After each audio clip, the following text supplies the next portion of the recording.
18वें श्लोक का दोनों अवतरणिका हो गए थे, भाष्य अवतरणिका और संग्राम देवी। श्लोक चलेगा। नैव तस्य कृतेनार्थो न कृतेनेह कश्चन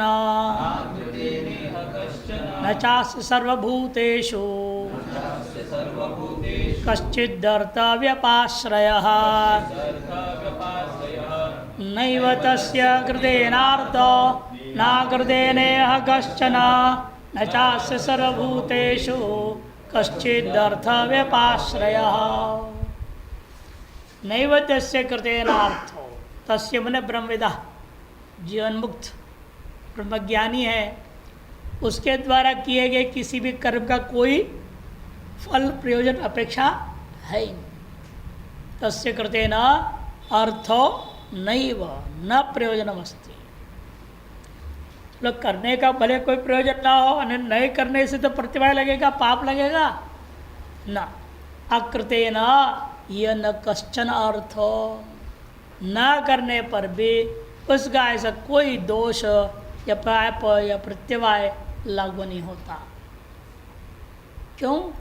क्योंकि न चास्य सर्वभूतेषु कश्चिदर्थ पाश्रय, कि अस्य उस जीवन मुक्त पुरुष का कश्चित किसी भी व्यक्ति को आश्रय करता हुआ कोई भी फल, सर्वभूतेषु सकल भूतों में किसी को भी किसी भी प्रयोजन को आश्रय करके कुछ भी कर्तव्य नहीं है। नैव तस्य, तस्य मने परमात्मरते है, परमात्मा ब्रह्म में ही जो रमण कर रहा है, आत्मरति है। तस्य कृतेन कर्मण, उस कृत कर्म से अर्थ मने प्रयोजनम न अस्ति, कोई प्रयोजन नहीं है, प्रयोजनम नहीं अस्ति। अस्तु तर्हि अकृतेन अकर्णेन, भाष्यकार कहते थे मान लो ठीक है, करने का भले कोई प्रयोजन न हो, न करने पर तो दोष लगता ही है सब पे, इन पे भी लगना चाहिए। अकृतेन अकर्णेन प्रत्यवाक्यो अनर्थो, प्रत्यवाय नाम का अनर्थ हो जाएगा। तो सिद्धांत में जवाब दे रहे ना करते न यह लोके कश्चन कश्चित प्रत्यवाय प्राप्ति रूप आत्महानि लक्षण वा नैव अस्ति। न करने पर इस लोक में जीते जी उस पर कोई प्रत्यवाय आदि दोष की प्राप्ति नहीं होती है, न उसके स्वरूप में कोई हानि होगी। आत्महानि लक्षणों भी वा नैव अस्ति। किया तो न किया तो न ज्ञान बढ़ेगा न घटेगा। कर लिया तो ज्ञान बढ़ेगा क्या? नहीं करे तो ज्ञान घटेगा क्या? ज्ञान तो स्वरूप है, निरो निराकार निर्विकार है, वो एक रस है, एक रूप है, अतः उसने घटने बढ़ने वाली बात ही नहीं। न वर्धते न कनियान, श्रुति कहती है। न चास्ति सर्वभूतेषु ब्रह्म स्थावरांतेषु भूतेषु कश्चित् अर्थव्याश्रय। इतना ही नहीं, सकल भूतों में ब्रह्मा जी से लेकर स्थावर पर्यंत कीट पर्यंत सकल भूतों में कश्चित कोई भी अर्थ व्यपाश्रय, प्रयोजन निमित्त क्रिया साध्य व्यपाश्रय व्यपाश्रय नास्ति। प्रयोजन निमित्त का क्रिया के द्वारा साध्य कोई ऐसा फल नहीं दिखता है। लोक में होता है, जैसे गुरु भी है, चेले के लिए कर रहा है, बटोर बटोर के इकट्ठा करते चेले के लिए, बाप बेटे के लिए इकट्ठा करता है, ये संसार में से चल रहा है। लेकिन इस ब्रह्म ज्ञानी का न कोई चेला है, न गुरु और नहीं वही शिष्य, किसके लिए करेगा ये? किसी के लिए कुछ नहीं करेगा। न करने का भी दोष नहीं है, और प्रारब्ध कर्मवशात यदि कुछ हो भी जाए उसे भी इसका कोई संबंध नहीं है। इसलिए कोई व्यपाश्रय नहीं रह गया। कश्चित भूत विशेषम आश्रित्य न साध्य कश्चित अर्थोस्ति, किसी भी भूत विशेष को आश्रय करके उस साध्य कोई भी प्रयोजन नहीं है। ये न तदर्था क्रियानुष्ठिया स्यात्, जिससे कि उन प्रयोजनों को सिद्ध करने के लिए उससे कोई न कोई क्रिया अनुष्ठान करना होवे, ऐसा नहीं हो सकता। न तम ये तस्मिन, लेकिन तुम ऐसी स्थिति में नहीं हो।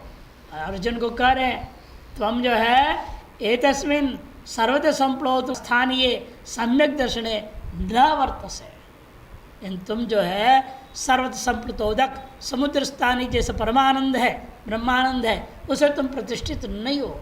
ऐसा सम्यक दर्शन तुम युक्त नहीं हो, इसे तुमको तो कर्म करना ही है। तुम्हें तो कर्म करना ही होगा। तो ब्रह्म ज्ञान की बात है, तत्ववेत्ता की बात, उसके लिए कुछ नहीं। शंकरानंद टीकाकार कहते हैं तस्य अहमेव इदम सर्वमिति सर्वम आत्मानमेव द्वितीयम पश्यतः। वो जो ब्रह्मज्ञानी तत्ववेत्ता कैसा है, अहमेव इदम सर्वम, वही है सब कुछ हो, मेरे से कुछ है ही नहीं। अहमेव इदम सर्वम इति सर्वम आत्मानमेव द्वितीयम पश्यतः, सबको आत्मरूपेण देख रहा है। अब कैसे आत्मरूपेण, वास्तव में अद्वितीय रूपेण देखता है, अर्थात द्वितीयत्वेन भाषित हो रहा है और समझ रहे जितने भी द्वितीय रूपेण भाषित हो रहे सारा जगत मिथ्या है, वास्तव में है ही नहीं, किंतु दिखाई दे रहा है। अतः किसके प्रति क्या करते हुए रहेगा उसका, जब है ही नहीं, फालतू दिखाई दे रहा है, उसे करना क्या होगा, उसको कुछ नहीं करना है। ये मालूम हो जाए ये तो रस्सी है, यहाँ सांप है ही नहीं, क्या करोगे उसको? हाँ, शाम को भगाने का प्रयास करेंगे। जब जान लिए रस्सी है, सांप है ही नहीं, मुझे झूठे सर्प दिख रहा है, तब उस सर्प को भगाने के लिए आप कोई प्रयास नहीं करेंगे। जब आपने आत्मा ही सब कुछ ऐसे जान लिया, आत्मा से भिन्न द्वितीय कुछ है ही नहीं, अद्वितीयम पश्यत, अद्वितीय रूपेण जब देखने लगता है, और किसके लिए क्या करेगा। केन कम पश्येत इत्यादि बृहदारण्यक में भी कहा है। आत्मारामस्य आत्मानंदस्य है सिद्धस्य। कौन है ऐसा व्यक्ति जो आत्मा में रमण करने वाला, आत्मा का आनंद रूपता में स्थित रहने वाला, ऐसा जो यति है सिद्ध महापुरुष है। मैंने लक्ष्य मोक्ष जिसको सिद्ध हो चुका है, सिद्धस्य।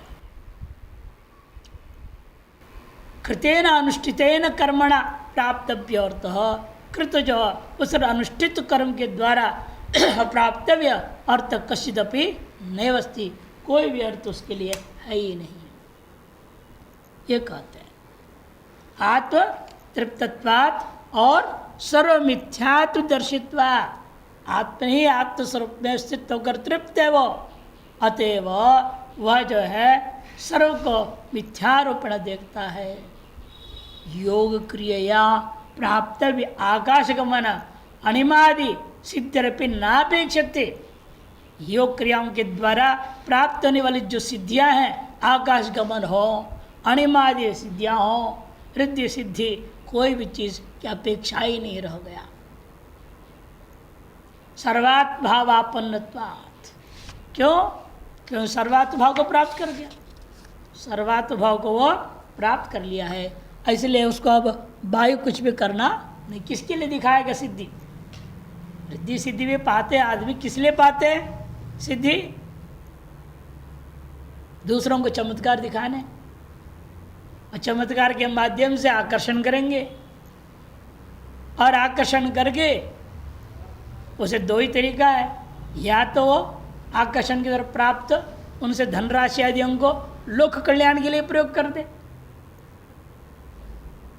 नहीं तो अपने अय्याशीपना में लग जाएगा, फंस जाएगा। जो अय्याशी में फंसे, अब रिद्धि सिद्धि प्रयोग करके आकर्षण करके वशीकरण करके धन प्राप्त करते हैं, यदि वो सदुपयोग नहीं किया उस धन को, अवश्य उनका विनाश होगा। कई दृष्टांत आपके इस लोक में दिखाई दे रहा है, पकड़ पड़ के जेल में डाल दिया गया। एक समय पे बड़ी चमत्कार थी,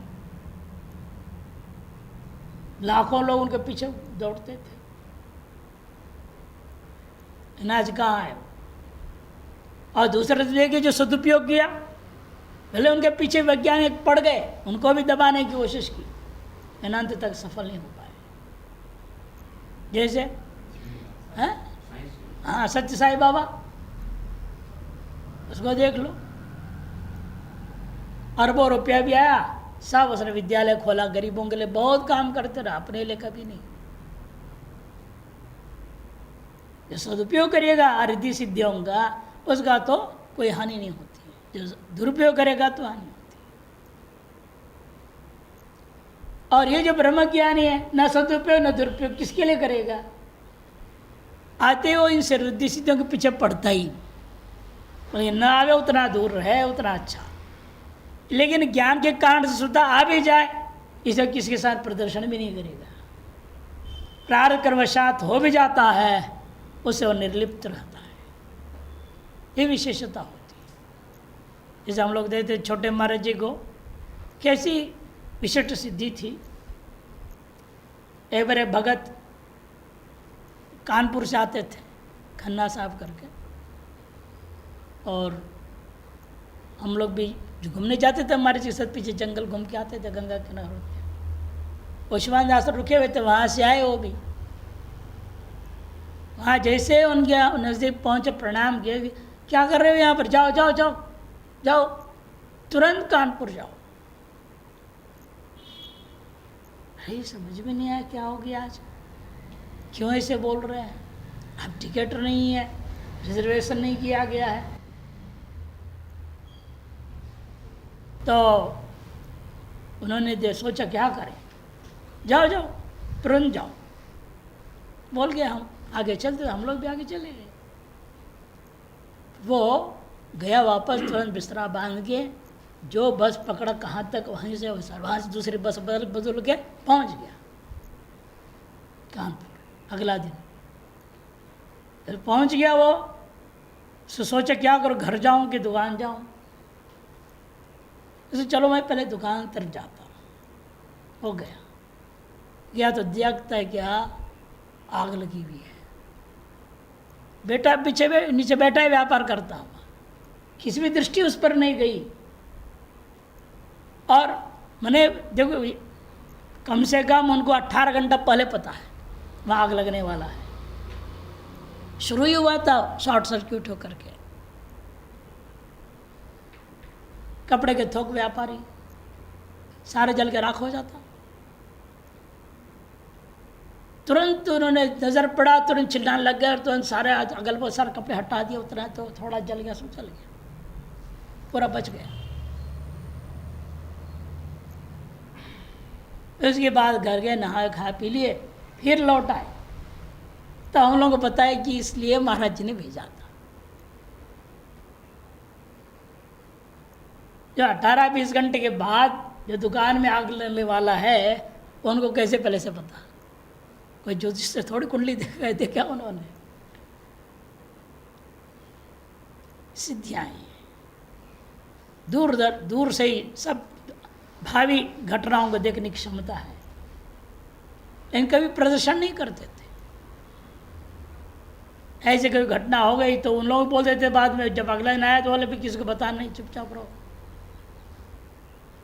ज़्यादा प्रचार नहीं करना इन चीज़ों की।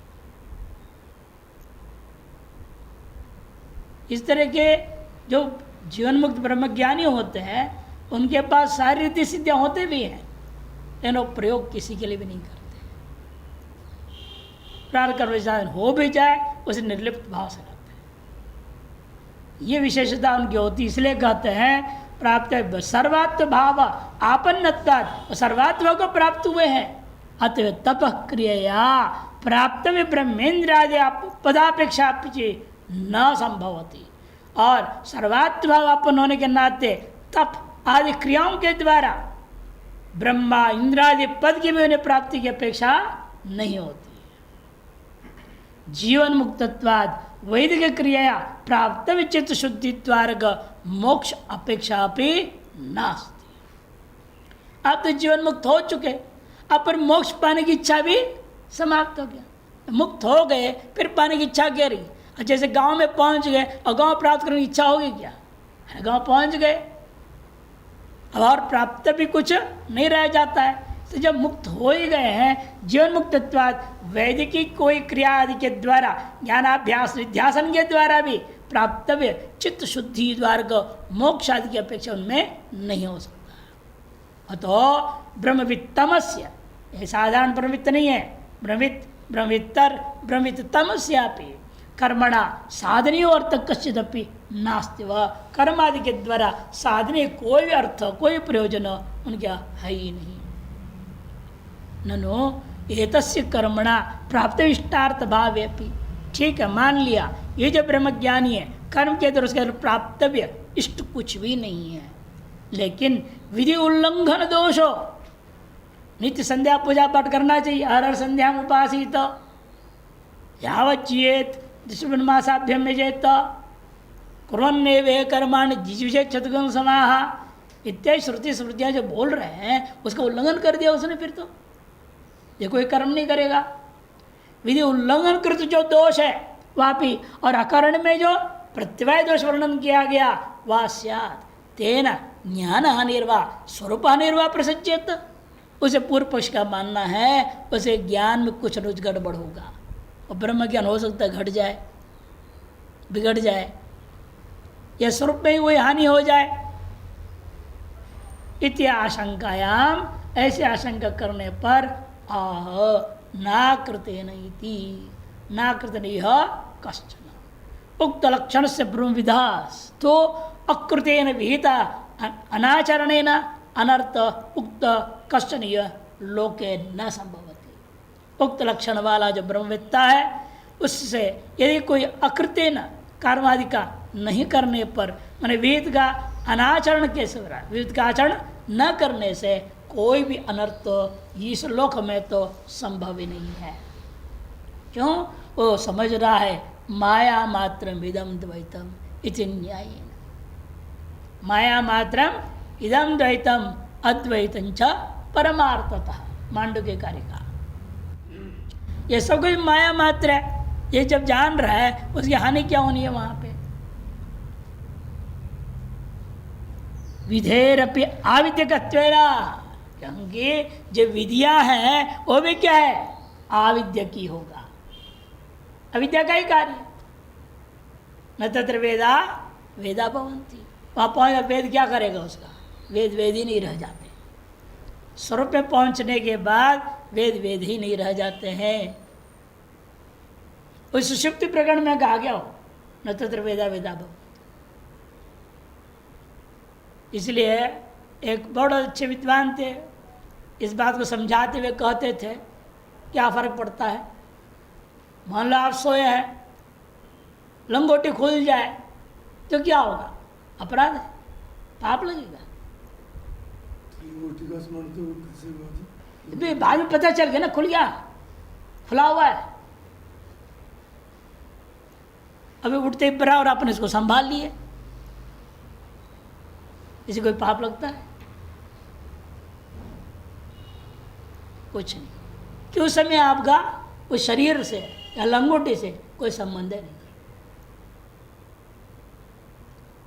जब संबंध मानोगे तो समस्या है, असंबंध नहीं है तो क्या समस्या। ये सुषुप्ति में ही तत्र वेदा वेदा न भवन्ति है, मुक्त में तो वेद क्या कर लेगा। वेद की विधियां भी वह लागू नहीं होंगे। वेद और वेद की विधियां सब अविद्या का कार्य है। अविद्या और अविद्या का कार्य होने से अविद्या ही नष्ट हो चुकी है, अतएव उस पर कोई प्रतिवादी दोष लागू नहीं होता। विधेयरपि आविद्यकत्वेन मिथ्यात्वात् तदुल्लंघने दोषाभाव। इसलिए जो आविद्यक होने के नाते विधियां भी क्या है, मिथ्या है। इसे विद्वान के प्रति तद उल्लंघन है, उन विधियों को उल्लंघन करता दोष लागू नहीं होता, दोषाभाव। इसे स्मृति श्रुतियों ने कहा उभे ही वैश एते आत्मान स्पृणुते इति श्रवणात्। एते उभे, ये जो पुण्य और पाप इन दोनों को ऐसा ये जो है ब्रह्मज्ञानी जो आत्मा को ही अनुभव कर रहा है, आत्मानम एव स्पृणुते ये प्रति तस्य प्रति एते न स्पृशतः इति श्रवणात् अकर्मणों भी ब्रह्म मातृत्व दर्शनेन, बिना कर्म करते हुए भी ब्रह्म मात्र का दर्शन होने के कारण स्वतः सत्ता भावाद अकर्मा भी दोष है न कल्पते, और कर्म की भी कोई अपनी सत्ता ही नहीं है, वो क्या दोष आरोपण कर देगा। उसको सत्ता तब मिलती है जब हम उसे स्वीकार करते हैं। इसे नियम यही है, जिस चीज़ को महत्व दोगे वो आप पर असर करता है, जिसको महत्व मत दो आप पर कोई असर ही नहीं करेगा। आप महत्व देते हो तो उसमें फिर असर बहुत दिनों तक चलता है। यदि किसी बात पे किसी ने आपको डांट दिया, गुस्सा होकर कुछ बोल दिया, ये आपने उसने मन में ले लिया, इसने मेरे को ऐसे मेरे साथ ऐसे किया, फिर कई दिनों तक अंदर ही अंदर अंदर अंदर चलते रहेगा।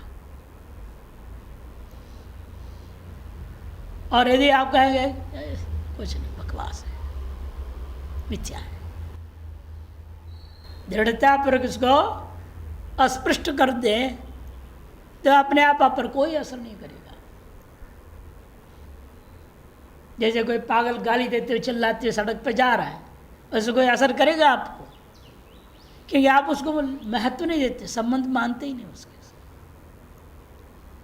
यदि आपके सामने अगर कोई बोल दे, आप समझ स्वीकार करते हो, इसलिए परेशानी होगी। केवल आपके संबंध और उसको महत्व देना, यही कारण होता है सभी प्रकार के जो पुण्य पाप आदि का असर होने का। निरंतर ब्रह्मनिष्ठया तिष्ठता विदुषा तेन ज्ञान हानि न संभवती। निरंतर ब्रह्मनिष्ठा से युक्त है, उसी में प्रतिष्ठित है, ऐसा जो विद्वान के लिए तो ज्ञान की भी हानि नहीं हो सकती। एष नित्यो महिमा ब्राह्मणस्य, यह ब्राह्मण का, ब्रह्मविद का यही नित्य महिमा है जो अपने स्वरूप में ज्ञान में प्रतिष्ठित है। ये ब्रह्मविद स्वरूप से कर्माकर्मभ्याम वृद्धिक्षय अभाव श्रवणात्, इसे ब्रह्मविद के स्वरूप जो है आत्मा है, वह कर्म और अकर्म वृद्धि अक्षय को प्राप्त नहीं होता। ऐसे श्रुतियों ने स्पष्ट कर नो वर्धते न पनीयानिति। ब्रह्मविदो अकर्मणा स्वरूप हानिश्चिन्न भवती, इसे ब्रह्मविद्ता के लिए न करने से स्वरूप हानि भी कुछ नहीं होता। तस्मात् अकृतेन अस्य न कशित अनर्थ इत्यर्थः, इसलिए इस ब्रह्मविद्ता के द्वारा अकृत न करने पर किसी प्रकार का कोई अनर्थ नहीं होता।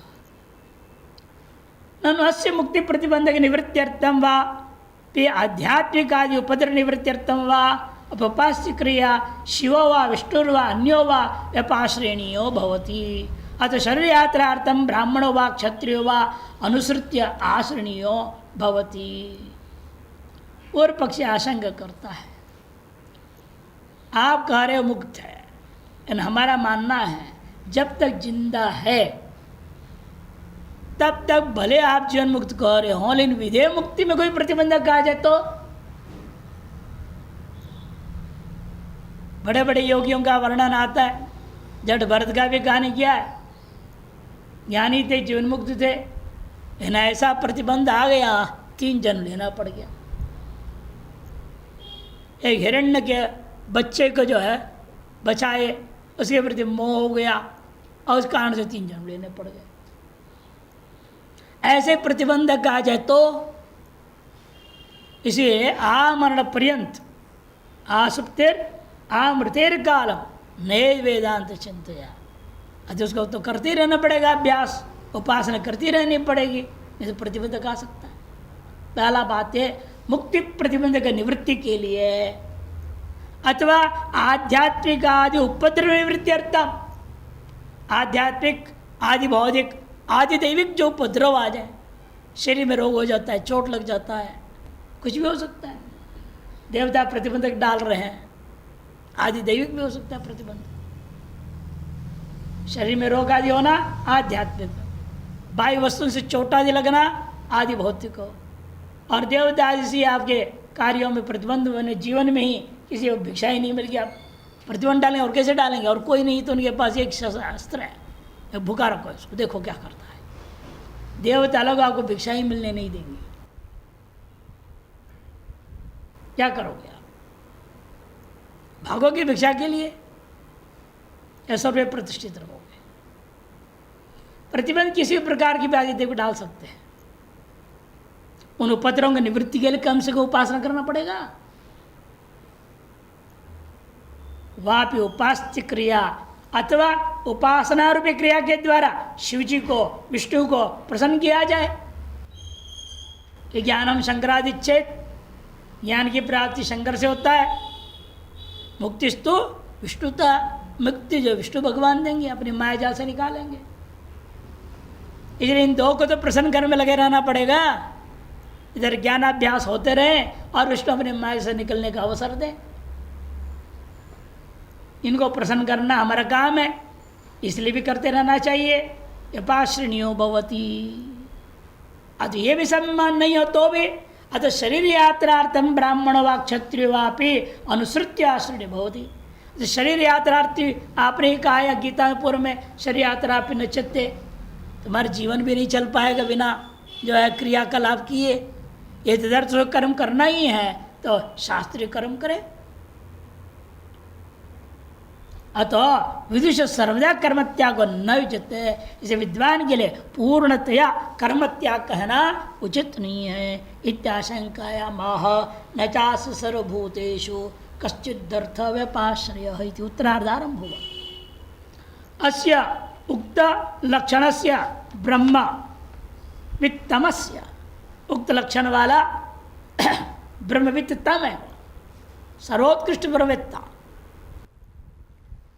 देवेशु शिवो वा विष्णुर्वा सर्वभूतेषु ब्राह्मणो वा अन्यो वा कश्चित अपि, सर्वभूतेषु मने देवताओं में विष्णु शिवादि को प्रसन्न करने की कोई जरूरत नहीं है। अभी सर्वभूतों में ब्राह्मण क्षेत्र में शूद्रों को लिए भी किसी के लिए कुछ भी करना नहीं है। कश्चित अपि यत् किंचित कार्यम उक्त लक्षण उद्देश्य क्रिया व्यपाश्रय आश्रयो न भवति।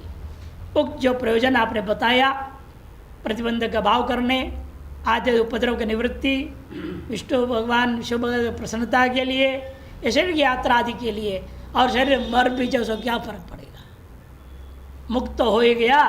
मुक्त होने के लिए शरीर मिला था, और उसे अगले क्षण यदि मर जाए शरीर तो क्या फर्क पड़ेगा। शरीर की रक्षा के लिए भी प्रयास क्यों करेगा वो, छूट रहा है तो छूटने दो। यत् किंचित कार्य मुक्त उक्त लक्षणम, जो एक किंचित आपने कार्य गिनाया है उनमें उक्त लक्षण वाले उनको उद्देश्य करके क्रिया व्यापाश्रय आश्रणीय कश्चित अपि नास्ति, क्रिया के द्वारा आश्रणीय ऐसा कोई प्रयोजन हमें नहीं दिखता है। क्योंकि यही का यही वैर्जित सर्गो येषां साम्ये स्थित मनः इति, यहीं पर इस शरीर में रहते हुए, यही वह इस शरीर में रहते हुए तैर भ्रमित भी जिता सर्ग इस सृष्टि पर विजय पा चुके हैं। ऐसा साम्य स्थितम, जिनका मन और मान सारी वृत्तियां स्थित साम्य सब भाव से युक्त जो ब्रह्म में ही स्थित है। इति वचनाद यही वास्मिन शरीर एवं, इस शरीर में रहते हुए नित्य निरंतर ब्रह्मनिष्ठया भावी शरीर प्रापक अज्ञानम तत्कार्यम संचित आदि सर्वकर्म जातंच विनिर्मूल्य। क्योंकि शरीर में रहते हुए उसने क्या कर लिया है, नित्य निरंतर ब्रह्मनिष्ठा के माध्यम से भावी शरीर के प्रापक जो अज्ञान और उसे कार्य जो संचित कर्म आप कहते हो उन सब को उसने जड़ सहित नष्ट कर दिया। संचित आदि सर्वकर्म समूह को विनिर्मूल्य, निर्मूलन कर दिया। स्वयं शरीर संबंध रहित तत्वेन, स्वयं भी कैसा है, एक शरीर में रहते हुए भी और शरीर संबंध उसका है नहीं। शरीर संबंध रहित तत्वेन वो सदा स्थितत्वात्, सदा स्थित होने से ब्रह्मविदो अत्रैव मुक्तस्य, जो ब्रह्मवेत्ता है इस शरीर में रहते हुए ही मुक्त होने के कारण से इतो मुक्ति प्रतिबंधक संभवात, इससे आगे और मुक्ति का कोई प्रतिबंधक नहीं है। मिथ्या कोट्यंत पातिताच्छ, और जो कुछ भी है दिखाई दे रहा है वो सब क्या है, मिथ्या कोटि के अंत पाती है। चाहे शिव हो विष्णु आदि आराध्यो भी न भवती, वो भी सब उसके लिए मिथ्या हो जाता है, वो भी सब मिथ्या कोटि के अंतर्गत ही है। आध्यात्मिक उपद्रव से शरीर त्राण से प्रारब्ध अधीनत्वात्, आध्यात्मिक आदि उपद्रव और शरीर की रक्षा ये सब प्रारब्ध के अधीनत्वात् पुम प्रयत्न से व्यर्थ दृष्टांत, और पुरुष का प्रयत्न क्या है, व्यर्थ भी होता है। ये देखा गया। आप जितने प्रयास कर लो, जब तक प्रारब्ध भोग खत्म नहीं होता तो वो बीमारी ठीक नहीं होती। अनुभव सिद्ध बात है ये। बुखार ही आ गया, आप दौड़िए बड़े बड़े डॉक्टर के पास जाइए, क्या होगा, कुछ नहीं होने वाला। जब समय आ जाता है खत्म होने का प्रारब्ध कर्म क्षय, अपने आप छूट जाए। कई बार ऐसी घटनाएं सुने हैं, देखने को मिला है। आदमी बहुत दौड़ा भागा बड़े बड़े डॉक्टरों के चक्कर में, लेकिन कुछ नहीं। परेशान होकर के अपने गांव पहुंच गया। गांव में किसी बुजुर्ग ने कहा, क्या है, क्यों परेशान हो रहे हो? क्या ऐसे ऐसे इतना लाखों रुपया खर्च हो गया, कुछ नहीं हो रहा। अच्छा, देखो प्राण का क्षय हो गया है, वहाँ पर समय आ चुका है। हो गया है, 2-4 घास फूस उखाड़ करके लाया, पीस पास कर उसको पिला दिया। अरे जिए गए मर गए, पी तो ले, विश्वास कर ले। पी लिया, रोग खत्म। कहाँ लाखों खर्च किया और फ्री की दवाई से ठीक हो गया। इसीलिए प्राण कर्म क्षय हुए बिना आप जितने भी भगदड़ मचाइएगा कुछ नहीं होने वाला। अतएव इसके लिए विशेष प्रयास करना भी मूर्खता ही है। न कोपि ब्राह्मण आदिर आश्रणीय वही। अतो ब्रह्मविद्वर्यस्य मुक्तस्य क्वचिदपि यत्किंचिदपि कर्म न कर्तव्यमेव। इसे ब्रह्मविद्वर्य है जो मुक्त है, उसके लिए तो कुछ भी कभी भी क्वचिदपि किसी भी काल में, किसी भी दशा में, किसी भी अवस्था में कुछ भी करना, कर्म करना नहीं है। कृतंचेत, यदि को करा मेरा कर्तव्य बाकी है तो समझना चाहिए सब ब्रह्मविदेव न भवति, और ब्रह्मविद है ही नहीं। ब्रह्मविदेव बनाओ, ब्रह्मविदे न हो गया है, ब्रह्मविदेव न काट के वह बनाओ। और ब्रह्मविद ही नहीं है जो कहता है भी मेरे इतना काम का पकड़ना बाकी है, ये बाकी वो बाकी, जो बहाने बना रहे हैं वो बहाने नहीं बल्कि सच्चाई से स्वीकार कर रहा है, वह ब्रह्मज्ञानी है। तथा च स्मृति, क्योंकि स्मृति कहती है ज्ञानामृतेन तृप्तस्य कृतकृत्यस्य योगिनः नैवस्ति किंचित कर्तव्यम अस्ति चेत न स तत्त्ववेत्। ज्ञान रूपी अमृत के द्वारा तृप्त हो गया जो योगी है, उसने कृतकृत्य होने के नाते नैवस्ति किंचित कर्तव्यम, उसे कुछ भी कर्तव्य नहीं है। और ये कहते हैं अस्ति चेत न स तत्त्ववित्, और तत्त्ववित् ही नहीं है। अभी कर्तव्य बाकी कह रहा है, वो कर्तव्य शेष जिसके पास है वो प्रवृत्त हो ही नहीं सकता। कुछ भी कर्तव्य नहीं है, हो रहा है जो हो रहा है तो होने दिया जाए और उसे कोई लेना देना ना रहे। कर रहे हुआ तो ठीक, नहीं हुआ तो ठीक। अब 1 साल से लगे हैं, एक पुस्तक लिख रहा था, अब आधा हुआ, उसके बाद उस तरफ देखने की इच्छा नहीं होती, छोड़ दिया उसको। गीता का टिप्पण में लिखने, इसको छापने में लग गया तो इसमें लग गया। अब पीछे में आ गया, कुछ पंडित पीछे पड़ गए, काल सर्प की विधि छपाइए, आज इसको भी किनारे छोड़ दी, और दिन रात उसमें लग गया। वो आज पूरा हो जाएगा, फिर दोबारा इसमें लगूंगा। अब वो कब होगा, जो शुरू किए तो बगलामुखी का, तो भगवान ही जाने।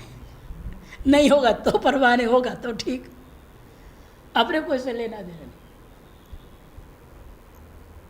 समय का सदुपयोग हो रहा है, लोक सेवा हो रही है, ठीक है।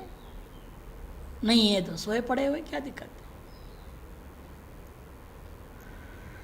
तो उसमें आसक्ति नहीं होनी चाहिए। अरे नहीं हो रहा है, नहीं हो रहा है, क्यों नहीं हो रहा है, कैसे हो रहा है, अरे परेशान क्यों हो रहे हैं।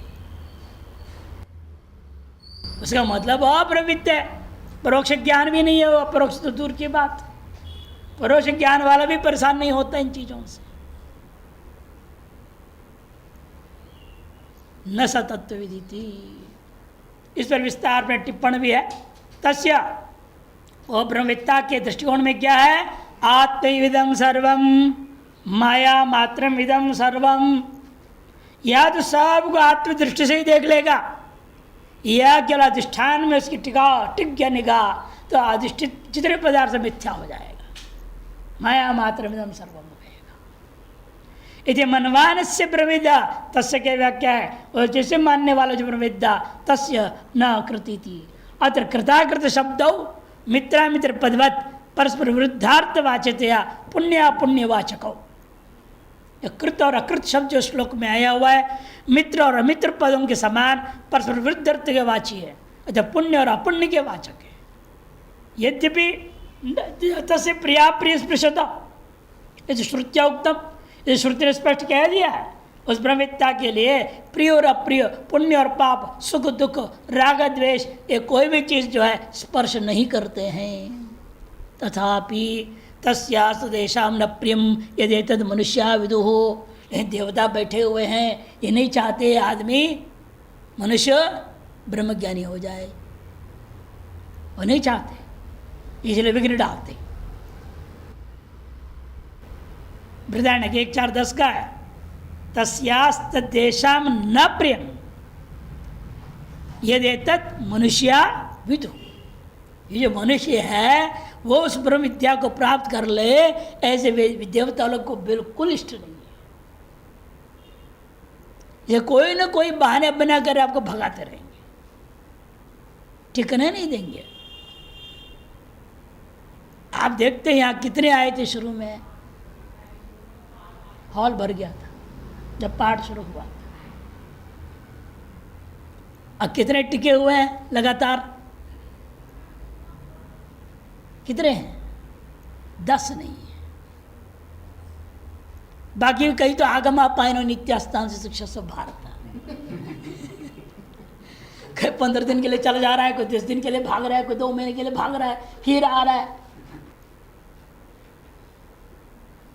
टिकाऊ नहीं है। कौन टिकाने नहीं दे रहा है आपको? ये देवता लोग कोई ना कोई धर्म संकट लाते हैं, ऐसा मजबूर आपको कर देंगे, आप भागेंगे, क्या करें? अब कुछ नहीं तो अब कोई है ही नहीं तुम्हारे, फिर कौन बुला रहा है? कौन तुमको? बस मन में आगे एक महात्मा कलाकार बोलने लगा, स्वामी जी मुझे जो है इच्छा है थोड़ी यात्रा कराओ। वेदांत श्रवण के बाद अभी यात्रा है? गए 15 दिन के लिए, मैंने जाओ आपकी मर्जी है, हम रोकते नहीं किसी को, जाइए 15 दिन के लिए जाइए। बैद्यनाथ जाएंगे, कहाँ कहाँ जाएंगे, 15 दिन के बाद में आऊँगा, वो अगले 9वीं से पाठ में आऊँगा, ठीक है? ना हो तो क्या फर्क पड़ना, आओ तो फर्क पड़ेगा नहीं, ना हो तो फर्क पड़ेगा नहीं। ये देवता लोग हैं, यूँ न चाहते हैं, बे मतलब बद्री केदार यात्रा की संकल्प उठा देते हैं अंदर में, भागो। श्रवण ध्यान गया, अब जहाँ जाएगा तो व्यवस्था के अधीन रहेगा ना, सब देखनी पड़ेगी। और यहाँ तो व्यवस्था में थे, वहाँ जाकर तो अव्यवस्थित रहना पड़ता है, झंझट में डाल दिया आपको। इसलिए कहते ये तो देवता लोग तो विघ्न डालोगे, तो इसलिए आप उनके वजह से कम कर्म करना चाहिए, उपासना करनी चाहिए, उनको खुश करो देवताओं को। इसे श्रुतेर मोक्ष, मोह होना चाहिए पर, मोक्ष देवई, श्रुतेर मोक्ष, रेफ भी होना चाहिए, रेफ तो है, ओकार मात्र बनाना पड़ेगा। देवई संभावित विघ्नानाम निवृत्ति तेषां प्रीत्यर्थं कर्म कर्तव्येव। इस संभावित जो देवताओं के द्वारा किए जाने वाले विघ्न है, उनकी निवृत्ति के लिए, उन्हें प्रसन्न करने हेतु तो अवश्य कुछ कर्म, उपासना, पूजा पाठ करना चाहिए। इस चेद आह न चास सर्वभूतेषु, देवी देवता कोई भी उसका प्रतिबंधक नहीं हो सकता है। एक बार उस मार्ग में चल पड़ा, अब उसे कोई रुकावट नहीं आ सकती है। पहले विघ्न डालेंगे वो, लेकिन एक बार प्रवेश कर गए, सारे संकल्प विकल्प को तोड़ करके बैठ जाओ मजबूती से। चाहे जितने भी जो आज की भाषा में ऑफर आ जाते हैं, एक माह तो 15 दिन पढ़ने आए, इसके बाद उनको ऑफर मिल गया मंथ का, चले गए। ये जो आते हैं, इन पर आपको संत है जो मन को मारा, मन चाहेगा उसको मारो, खत्म करो। संकल्प विकल्प कामना सबको तोड़ने पड़ेंगे, जबरदस्त बैठना पड़ेगा। एक बार जब से बैठ गए, ये लघु प्रस्थान सम्यक प्रकार श्रवण कर लिए, बिना कोई ब्रेक का, एक दिन का भी नहीं, प्रारंभ कर्म शायद बुखार उखार आ जाए, ब्रेक हो जाता है, तो वो भी उस दिन भी कमरे बैठे बैठे ऑनलाइन आ रहा है, उसको सुन लो, लेटे लेटे सुन लो, छोड़ना नहीं। एक दिन भी नाकानी होनी चाहिए। ऐसे लगातार लग जाए 3 साल तो समझ लो कि मुक्त हो गई, फिर कुछ जरूरत नहीं। लेकिन ये जो आगमापाई वाली धंधा है, इससे नहीं होता है, ये नहीं हो सकता, ये विघ्न है। इस पर विजय पाने तक आपको देवताओं की उपासना आदि करनी पड़ती।